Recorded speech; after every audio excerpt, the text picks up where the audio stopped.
Matt Peiken here with the Wake Up Podcast, and I have a confession to make. I don't live in your city. I produce this newscast from all the credible sources of journalism and the reporters who make up your local media landscape.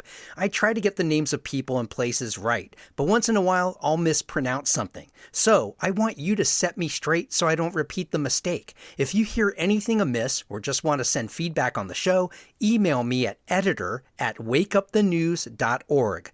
All right, on with the news.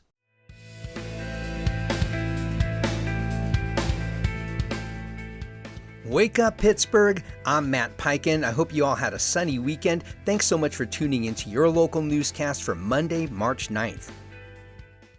Nearly 67% of Allegheny County streams, or about 915 miles, are classified as impaired, according to a draft report from the State Department of Environmental Protection. That's far higher than the statewide average of 37%.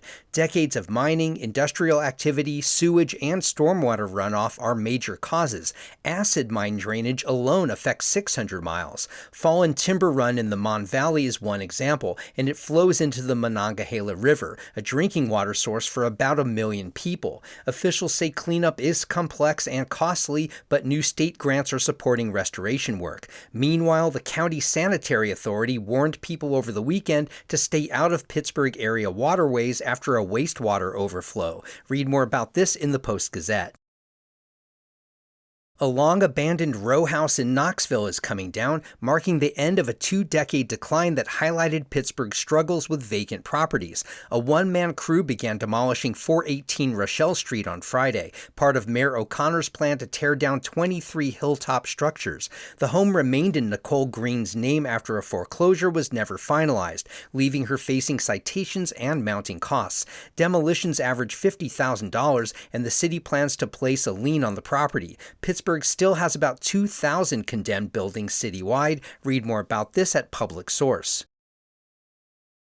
Rankin Mayor Jolisa McDonald says her second term is focused on basic improvements and long-discussed development. Residents want roads paved and blight addressed. McDonald says she'd like Allegheny County to move forward on plans for a 60,000-square-foot Tech Flex building near the Carey Furnaces site, a project she says has stalled for years. The borough is also seeking $1.5 million in grant funding for a proposed overlook that could include small businesses, and McDonald has raised the idea of bringing a grocery store to town beyond the weekly Giant Eagle mobile market. You can read more about this in the New Pittsburgh Courier.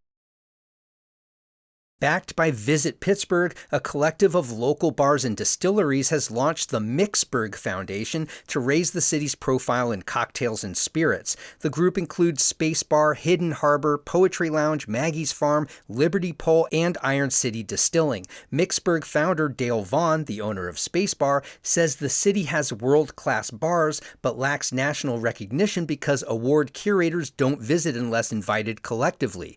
The foundation plans joint marketing, workshops, and workforce development to grow the industry. Read more about this in the Business Times. And internationally known sculptor Thaddeus G. Mosley Jr., a fixture of Pittsburgh's art scene for decades, died at his Northside home at age 99. Mosley was known for monumental abstract sculptures carved by hand from salvaged wood, with public works across the city, including in the Hill District and the David L. Lawrence Convention Center. Though long celebrated locally, his work gained wider acclaim only after age 90, with exhibitions nationwide and in Europe. He's survived by 6 children and extended family. Read more about this at WESA. Our free newsletter is a quick local news digest, essentially this newscast in written form. Subscribe at wakeuppit, that's PIT.transistor.fm. You can also find us on Facebook and Instagram at Wake Up Pitt, and please share this podcast with your friends who care about this city. I'm Matt Peiken. Thanks so much for starting your weekdays with Wake Up Pittsburgh.